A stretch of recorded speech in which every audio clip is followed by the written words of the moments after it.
Ruby की भाभी Ruby को 4 बार फोन कर चुकी थी, पर रूबी फोन ही रिसीव नहीं कर रही थी। बाद में जब रूबी किचन से बाहर आई तो देखा उसकी भाभी के 4 मिस कॉल है लगातार। ये देखकर वह घबरा गई, क्योंकि उसकी भाभी को पता होता है कि अगर रूबी 2 बार में फोन नहीं उठाती है तो इसका मतलब यही है कि वह अपने काम में व्यस्त है और या फिर फोन से दूर है। अब रूबी का मन घबरा रहा था, क्योंकि भाभी के 4 फोन लगातार आने से उसे टेंशन हो गई थी, क्योंकि रूबी की मम्मी की तबीयत इन दिनों ठीक नहीं चल रही थी।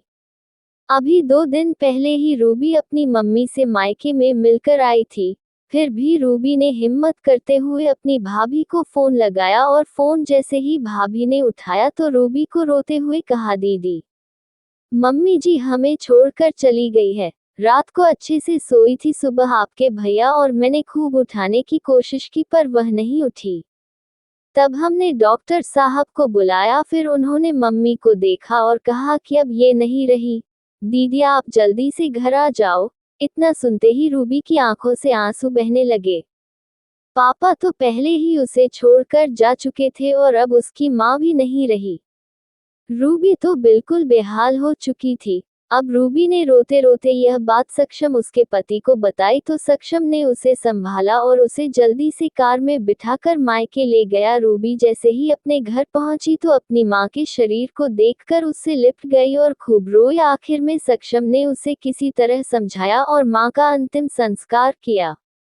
सारे विधि विधान होने के बाद भी रूबी की रुलाई रुकी नहीं रही थी। उसे मां की बहुत याद आ रही थी। तब रूबी की मौसी ने उसके आंसू पोंछे और उसे संभाला और कहा, रूबी बेटा ऐसे दुखी मत हो, दीदी नहीं रही तो क्या हुआ, मैं हूं ना तेरी मौसी।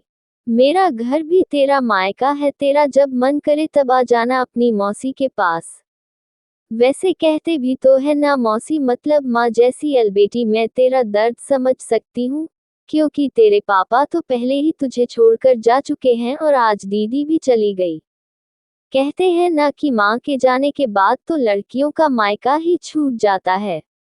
ये भाभी तो बस दुनिया को दिखाने के लिए नाम का रिश्ता होता है, क्योंकि मायका तो माँ से ही होता है। रूबी भी मन ही मन सोचने लगी कि शायद मौसी ठीक ही तो कह रही है, और वह मौसी से लिपटकर जोर जोर से रोने लगी और कहने लगी, क्या मासी मेरा भी मायका अब नहीं रहा। तभी रूबी की भाभी दूर बैठी दोनों की बातें सुन रही थी। पहले तो भाभी ने रूबी को चुप कराया और फिर उसे दिलासा दिया। फिर भाभी ने मौसी से कहा कि मौसी जी आपने ऐसे कैसे कह दिया कि मायका केवल माँ से ही होता है। मैं मानती हूँ कि माँ का स्थान कोई नहीं ले सकता, लेकिन अभी दीदी के भैया भाभी जिंदा है और जब तक हम हैं दीदी का मायका हमेशा बना रहेगा।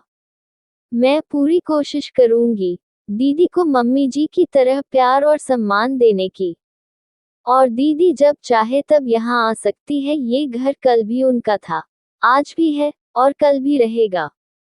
मौसी जी मैं भी एक बेटी हूँ और मेरा भी मायका है, और मैं अच्छे से जानती हूँ कि हम बेटियों के लिए मायका कितना महत्वपूर्ण होता है। मौसी जी आप दीदी को अपने घर जरूर बुलाए, पर उन्हें अपने भैया भाभी के प्यार से दूर मत करिए।